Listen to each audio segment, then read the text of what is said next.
വിഷയം സൈക്കോളജിയാണ്. നമ്മൾ പൊതുവെ സീരിയസ് ആയിട്ട് ഡിസ്കസ് ചെയ്യുന്ന വിഷയമാണ്. പക്ഷെ ഇന്ന് നമുക്കത് കുറെ കൂടി ലൈറ്റ് ഹാർട്ടഡ് ആയിട്ട് ഒരു ഡിസ്കഷൻ ആയിട്ട് മുന്നോട്ട് കൊണ്ടുപോകാം.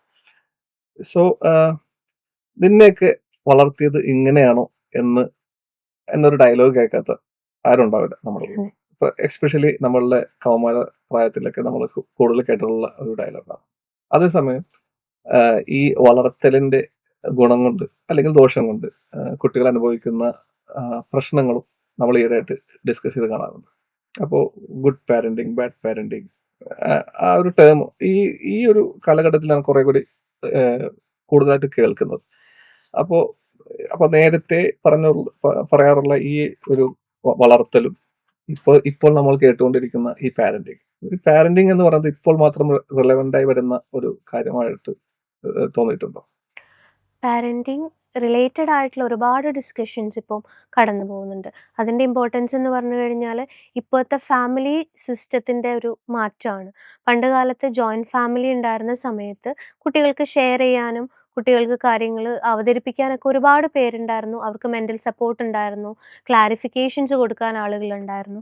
പക്ഷേ ഇന്നത്തെ കാലഘട്ടത്തിൽ ഗ്രാൻഡ് പാരൻസ് പോലും വീട്ടിലില്ലാത്തൊരു സിറ്റുവേഷനിലാണ് കുട്ടികൾ വരുന്നത്. അപ്പോൾ വീട്ടിലേക്ക് എത്തുന്ന സമയത്ത് ചിലപ്പോൾ പാരൻസ് പോലും ഉണ്ടാവില്ല അവർക്ക്. അപ്പോൾ അവർക്ക് സ്കൂളിലുണ്ടായിട്ടുള്ള പ്രശ്നങ്ങളാവാം, വരുന്ന വഴി ഉണ്ടായിട്ടുള്ള പ്രശ്നങ്ങളാവാം, അല്ലെങ്കിൽ എന്തെങ്കിലും അവരുടെ ഉള്ളിലുള്ള ആശങ്കകളാകാം. ഇത് ഷെയർ ചെയ്യാൻ അവർക്ക് അപ്പോൾ പാരൻസിനെ കിട്ടുന്നില്ല. പാരൻസ് വരുന്ന സമയത്ത് തന്നെ പലപ്പോഴും സമയം ഉണ്ടാവില്ല. ഈ കുട്ടികൾക്ക് ട്യൂഷനോ അങ്ങനെയുള്ള ഒരുപാട് കാര്യങ്ങളായിട്ട് കുട്ടികളും തിരക്കിലേക്ക് പോവാണ്.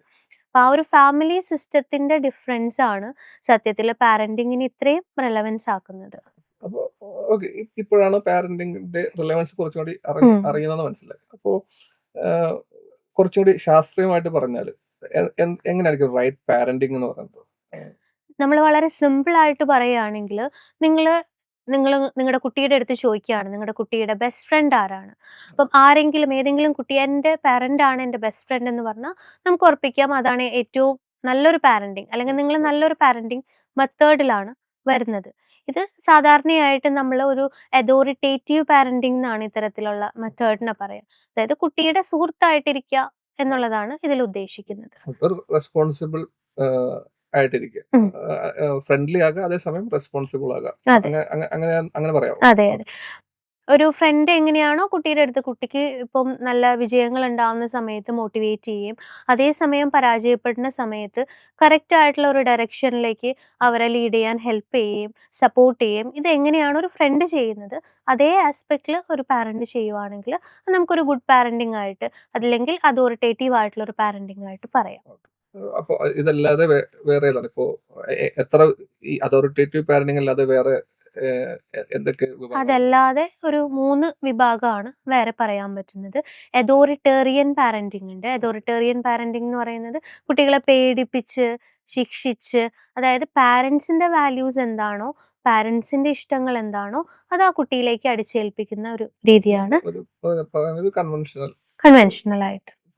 കൺവെൻഷൻ എല്ലാരും അങ്ങനെയൊന്നും പറയാൻ പറ്റില്ല. ഉം. പക്ഷെ നമ്മൾ കൂടുതൽ കണ്ടിരിക്കുന്ന ഒരു പ്രത്യേകിച്ച് ഇന്ത്യൻ സാഹചര്യത്തിൽ ഉം. കണ്ടിരിക്കുന്ന അങ്ങനത്തെ പാരന്റിങ് ആയിരിക്കും. ഓക്കെ. പക്ഷെ അതല്ലാതെ ഇപ്പൊ കുറച്ചു കാലമായിട്ട് ഒരു ട്രെൻഡിങ് ആയിട്ട് ഇപ്പൊ നമ്മള് ന്യൂ ജെൻ പാരന്റിംഗ് എന്നൊക്കെ ഉള്ള രീതിയിൽ വരുന്നത് പെർമിസീവ് പാരന്റിംഗ് ആണ് കൂടുതലായിട്ടും. കുട്ടി എന്താണോ ആഗ്രഹിക്കുന്നത്, കുട്ടിയുടെ ഇഷ്ടങ്ങൾ എന്താണോ അതിനനുസരിച്ച് എല്ലാ കാര്യങ്ങളെയും മാറ്റിക്കൊണ്ടുവരിക എന്നുള്ള രീതിയിലേക്കാണ് പോകുന്നത്. അവരുടെ ലൈഫ് സ്റ്റൈൽ തന്നെ കുട്ടിക്കനുസരിച്ച് മാറും. മാറും. എന്തും അനുവദിച്ചു കൊടുക്കുന്ന ഉം. അങ്ങനെ പറയാമോ? അതെ. ആ കുട്ടിക്ക് എന്താണോ ഇപ്പൊ ഇഷ്ടമുള്ളത്, ഇപ്പൊ ഫുഡ് എന്താണോ അതിനനുസരിച്ച് അവിടെ കുക്ക് ചെയ്യുന്നു. ഓക്കെ. കുട്ടി ആഗ്രഹിക്കുന്ന രീതിയിലേക്ക് ആ സ്ഥലങ്ങളിൽ വിസിറ്റ് ചെയ്യാൻ പോകുന്നു. അങ്ങനെ കംപ്ലീറ്റ് കുട്ടിയുടെ ഒരു നിർദ്ദേശത്തിനനുസരിച്ചിട്ട് ഫുൾ ഫാമിലി പോവാണ്. അപ്പൊ അപ്പൊ ഇതല്ലാതെ ഒരു പാരന്റിംഗ് വരുന്നത് നെഗ്ലെക്റ്റ്ഫുൾ എന്ന് നമ്മൾ പറയും. ഓക്കെ. അത് കുട്ടിയുടെ കാര്യങ്ങളിലൊന്നും ശ്രദ്ധിക്കാതെ, ഒരു ഉത്തരവാദിത്തമില്ലാതെ കുട്ടി എങ്ങനെയെങ്കിലും വളർന്നോളും. ജനിച്ചതല്ലേ, ഇഗ്നോറന്റ് ആയിട്ട് പോകുന്ന ഒരു ഇഗ്നോറന്റ് ആയിട്ട് അപ്പൊ പോകും. ഈ ഇഗ്നോറന്റ് ആയിട്ട് പോകാന്ന് പറയുമ്പോ നമ്മൾ പൊതുവെ സംസാരിച്ചു വരുന്ന ഒരു ജെൻഡർ റോൾസ് അതില് എഫക്റ്റ് ആവുന്നുണ്ടോ എന്നൊരു സംശയം. അതായത് നമ്മൾ കൂടുതൽ കുട്ടികളെ നോക്കുക എന്ന് പറഞ്ഞാൽ അമ്മമാരുടെ ഉത്തരവാദിത്വമാണെന്ന് പൊതുവെ പറയാറുണ്ട്. അപ്പോ അങ്ങനെ ഒരു കാര്യം ശ്രദ്ധയപ്പെട്ടിട്ടുണ്ടോ? അതായത് ഇതിൽ കൂടുതൽ നെഗ്ലിജന്റ് ആയിട്ട് പോകുന്നത് ഫാദേഴ്സ് ആണെന്ന് അങ്ങനെ അങ്ങനെ ഒരു കാര്യം ശ്രദ്ധയപ്പെട്ടിട്ടുണ്ട്. ജെൻഡർ റോൾസ് നമ്മുടെ നാട്ടില് പാരന്റിങ്ങില് ഭയങ്കരമായിട്ട് ഡിഫറൻസസ് ഉണ്ടാക്കുന്നുണ്ട്. അത് കുട്ടികളെ വളർത്തുന്നതിലും ഒരുപാട് ബുദ്ധിമുട്ടുകൾ ഉണ്ടാക്കും. കാരണം പാരന്റിങ് എന്ന് പറയുന്നത് 2 പേരുടെയും ഒരു ഈക്വൽ റെസ്പോൺസിബിലിറ്റിയിൽ വരേണ്ടതാണ്.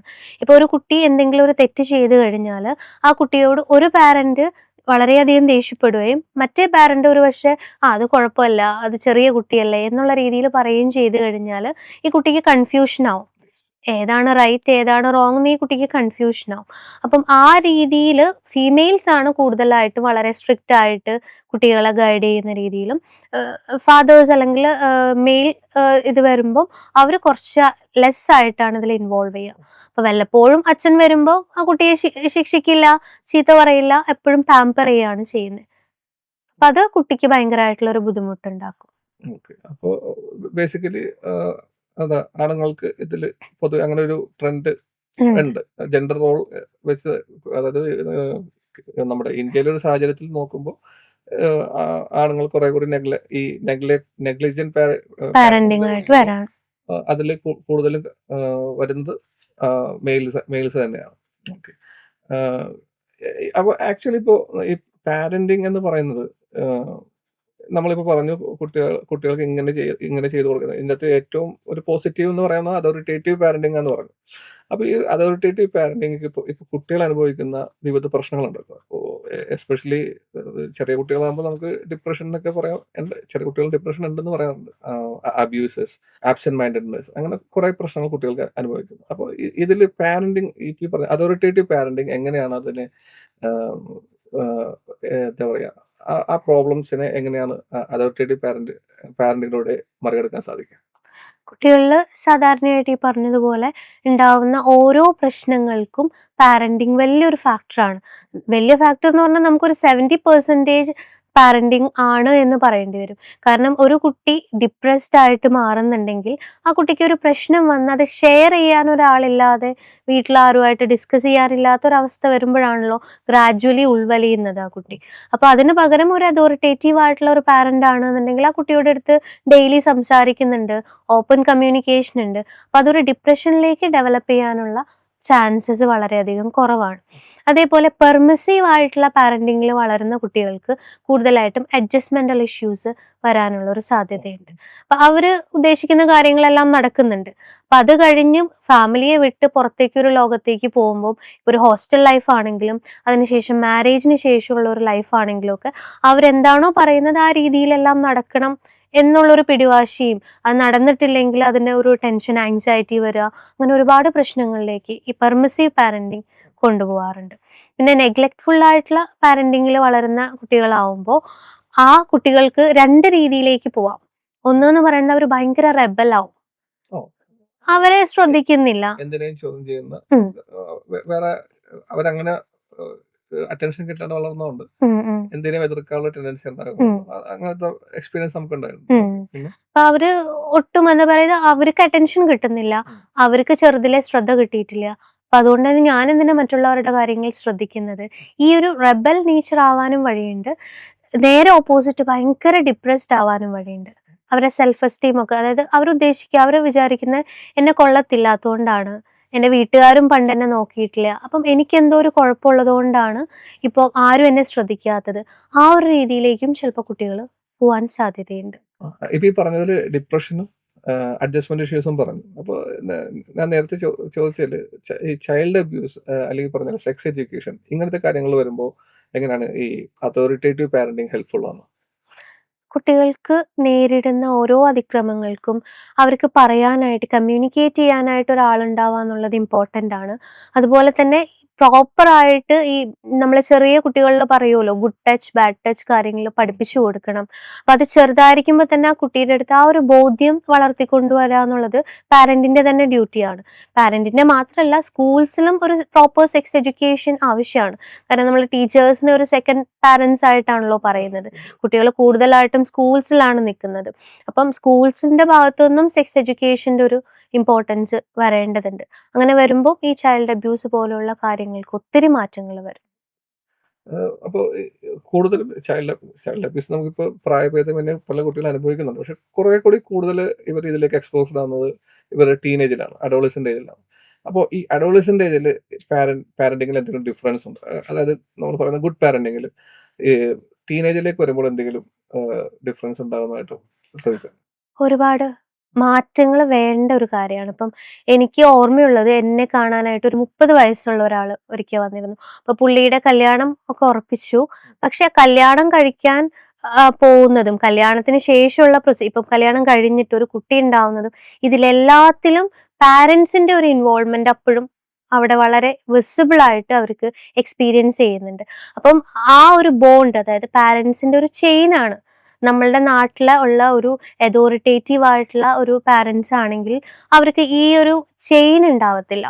അതായത് അവർ അഡോളസെന്റ് ആവുന്ന സമയത്ത് കുട്ടികൾ വളരുന്നതിനനുസരിച്ച് പാരന്റ്സും വളരണം എന്ന് പറയും. അപ്പം ഒരു കുട്ടി വളർന്നൊരു അഡോളസെന്റ് ആവുന്ന സമയത്ത് ആ കുട്ടിയെ ചൈൽഡ് എന്നുള്ളതിനേക്കാളായി പകരമായി ഒരു വ്യക്തിയായിട്ട് കൺസിഡർ ചെയ്യാനായിട്ട് പറ്റണം. ഒരു പേഴ്സണാലിറ്റി ഒക്കെ ഉള്ള, അവർക്ക് അവരുടേതായിട്ടുള്ള വാല്യൂസ് ഉള്ള ഒരു വ്യക്തിയായിട്ട് നമുക്ക് അവരെ കൺസിഡർ ചെയ്യാൻ പറ്റിക്കഴിഞ്ഞാൽ അവരുമായിട്ടുള്ള റിലേഷൻ കുറച്ചുകൂടെ നല്ല രീതിയിൽ പോകും. ഓക്കെ. അപ്പൊ ഞാൻ ചോദിക്കേണ്ടത്, അപ്പൊ നമ്മളിങ്ങനെ പാരന്റിങ് എന്ന് പറയുമ്പോഴും നമ്മൾ ഇപ്പൊ ഒരു പ്രോഗ്രസീവ് ആയിട്ടുള്ള ഇതില് പൊതുവെ പറയാറ് അവരെ കുട്ടികളായിട്ടില്ല വ്യക്തികളായിട്ട് കാണണം എന്ന് പറയും. അപ്പൊ അത് ഏത് സ്റ്റേജിലാണെന്നുള്ളത് ഇപ്പൊ പറഞ്ഞപ്പോ ക്ലിയർ ആയത്. കുറച്ച് അഡോളസെന്റ് സ്റ്റേജിലേക്ക് വരുമ്പോഴാണ് ഈ പറഞ്ഞ വ്യക്തികളായിട്ട് കാണുക എന്നുള്ളൊരു ആ ഒരു രീതിയിലേക്ക് ഉള്ള മെന്ററിങ് വരുന്നുണ്ട്. ഒരു ജനറൽ പെർസ്പെക്റ്റീവ്, ഒരു ന്യൂ ഏജ് പാരന്റിങ്, അതായത് ഇപ്പോഴത്തെ കുട്ടികളെ വളർത്തിക്കൊണ്ടുവരുന്ന പുതിയ പാരന്റ്സിന് കൊടുക്കാവുന്ന ഒരു എന്താ പറയാ അഡ്വൈസ് ഞാൻ പറയില്ല, ടിപ്സ് എന്തായിരിക്കും? ഇപ്പോഴത്തെ കുട്ടികള് നമ്മള് മനസ്സിലാക്കേണ്ടത്, നമ്മള് കുറച്ചു നേരത്തെ പറഞ്ഞല്ലോ, അഡോളസെന്റ് ആവുമ്പോഴാണ് അവരെ വ്യക്തികളായിട്ട് കണക്കാക്കുന്നത്. പക്ഷെ ഇപ്പോഴത്തെ കുട്ടികൾ അവരുടെ ചെറുപ്പം മുതലേ അവർക്കൊരു പ്രോപ്പർ പേഴ്സണാലിറ്റി ഡെവലപ്പ് ചെയ്ത് വരുന്നുണ്ട് ശരിക്കും. കാരണം അവർക്ക് സോഷ്യൽ മീഡിയ എക്സ്പോഷർ വളരെ കൂടുതലാണ്, സൊസൈറ്റി ആയിട്ടുള്ള എക്സ്പോഷർ വളരെ കൂടുതലാണ്. അപ്പോൾ അവർക്ക് സ്വന്തമായിട്ട് കുറേ നിലപാടുകളാണെങ്കിലും വാല്യൂസ് ആണെങ്കിലും, നമ്മൾ ഈ അടുത്ത് തന്നെ പല വിവാദങ്ങൾ ഉണ്ടായിട്ടുണ്ടല്ലോ, കുട്ടികളായിട്ടല്ല ബിഹേവ് ചെയ്യുന്നത്, മുതിർന്നവരായിട്ടാണ്. കാരണം നമ്മുടെ കുട്ടികൾ മാറിക്കൊണ്ടിരിക്കുകയാണ്, അവർക്ക് വാല്യൂസ് ചെറുപ്പത്തിലേ വരാണ്. അപ്പൊ ചെറുപ്പം മുതലേ അവരെ ട്രീറ്റ് ചെയ്യുമ്പോൾ അവർക്ക് ആ ഒരു ഡിസിഷൻ മേക്കിങ്ങിനും അവരുടെ പ്രോബ്ലം സോൾവിങ്ങിനുള്ള സ്കില്ലുകൾ നമുക്ക് അപ്പം മുതലേ പഠിപ്പിച്ചു കൊടുക്കാനായിട്ട് പറ്റണം. അപ്പം ഇപ്പോഴത്തെ കാലഘട്ടത്തിൽ അതാണ് ഏറ്റവും ഇമ്പോർട്ടൻ്റ് ആയിട്ടുള്ള. ചെറുപ്പം മുതലേ കുട്ടികൾക്ക് അവരുടേതായിട്ടുള്ള കാര്യങ്ങൾ തീരുമാനിക്കാനായിട്ട് നമ്മൾ ഫ്രീഡം കൊടുക്കുക എന്നുള്ള ഒരു ആസ്പെക്റ്റിലല്ല, അവർക്ക് അതിനുള്ളൊരു ധൈര്യം കൊടുക്കണം. ആ ഒരു സ്കില്ല് ഡെവലപ്പ് ചെയ്ത് കൊണ്ടുവരിക, അതുപോലെ തന്നെ വാല്യൂസ് പതിയെ ഡെവലപ്പ് ചെയ്ത് കൊണ്ടുവരിക. കാരണം ഇപ്പോഴേ കുട്ടികൾ എല്ലാത്തിനോട് എക്സ്പോസ്ഡ് ആവുകയാണ്. അപ്പൊ ഒരു ക്ലിനിക്കൽ സൈക്കോളജിസ്റ്റ് എന്ന നിലക്ക് ഒരു ചോദ്യമാണ്, പാരന്റിങ്ങും സൈക്കോ തെറാപ്പിയും തമ്മിൽ എങ്ങനെ ബന്ധപ്പെട്ടിരിക്കുന്നു, അല്ലെങ്കിൽ എങ്ങനെയാണത് പാരന്റിങ്ങിനെ ഹെൽപ്ഫുൾ ആകുന്നു? കുട്ടികൾക്ക് ഒരുപാട് ബിഹേവിയറൽ ഇഷ്യൂസ് ഉള്ളതായിട്ട് പല പാരൻസും പറഞ്ഞു കേട്ടിട്ടുണ്ട്. അതായത് അവർ ഒരുപാട് ഒച്ചയുണ്ടാക്കുന്നതോ, അവർ സാധനങ്ങൾ വലിച്ചെറിയുന്നു, ദേഷ്യം വരുമ്പോൾ അവർ ഡോർ അടച്ചു പോകുന്നു. പക്ഷെ കുട്ടികൾ ഇതൊക്കെ ജനിക്കുമ്പോഴേ കൊണ്ടുവരുന്നതല്ലല്ലോ. അവർ പലപ്പോഴും വീട്ടിലുള്ള മുതിർന്ന ആൾക്കാർ ചെയ്യുന്നത് എന്താണോ അതിനെ ഇമിറ്റേറ്റ് ചെയ്യാണ് കുട്ടികൾ ചെയ്യുന്നത്. അപ്പം ഈ ഒരു അവസരത്തിലാണ് കുട്ടികളുടെ ബിഹേവിയറൽ ഇഷ്യൂസിനെ ട്രീറ്റ് ചെയ്യുക എന്നുള്ളൊരു ബേസിസിൽ നമുക്ക് പാരന്റൽ മാനേജ്മെന്റ് ആണ് ചെയ്യാൻ പറ്റുക. അപ്പൊ കുട്ടികൾക്ക് ഉണ്ടാവുന്ന എന്ത് പ്രശ്നത്തിനെയും പരിഹരിക്കണമെങ്കിൽ അവരുടെ പാരന്റ്സിന്റെ പാരന്റിങ് നമുക്ക് കുറച്ചൊന്ന് റീവർക്ക് ചെയ്യേണ്ടി വരും. അപ്പം അവിടെയാണ് തെറപ്പിയുടെ ഇമ്പോർട്ടൻസ് വരുന്നത്. നമ്മൾ ബിഹേവിയർ തെറപ്പിയാണ് യൂഷ്വലി, അതിൽ പാരന്റൽ മാനേജ്മെന്റ് ആണ് കൂടുതലായിട്ടും ചെയ്യുന്നത്. പൊതുവെ കുട്ടികൾക്ക് പ്രോബ്ലം ആയിട്ട് വന്നാലും പൊതുവെ സെക്കൻഡ് സ്റ്റേജിലോ തേർഡ് സ്റ്റേജിലേക്ക് എത്തുമ്പോൾ അത് ബേസിക്കലി പാരന്റ്സിനെ ആയിരിക്കും നമ്മൾ. കുട്ടികൾക്ക് പ്രശ്നമായിട്ട് വരുമ്പോൾ ഞാൻ പാരന്റ്സിനെയാണ് കാണാറ്. കുട്ടികളുടെ മുന്നിൽ ഒന്നാമത് അവരുടെ ഇഷ്യൂസ് നമ്മൾ റിവീൽ ചെയ്യില്ല. അപ്പൊ അവർ മിക്കവാറും പുറത്തിരുന്ന് അവർ വെറുതെ വരുന്ന ഒരു ആസ്പെക്റ്റ് ആണ്. കാരണം ആ കുട്ടികളെക്കാൾ കൂടുതൽ ഇമ്പോർട്ടൻസ് വരുന്നത് അവിടെ പാരന്റ്സിനാണ്. Thank you.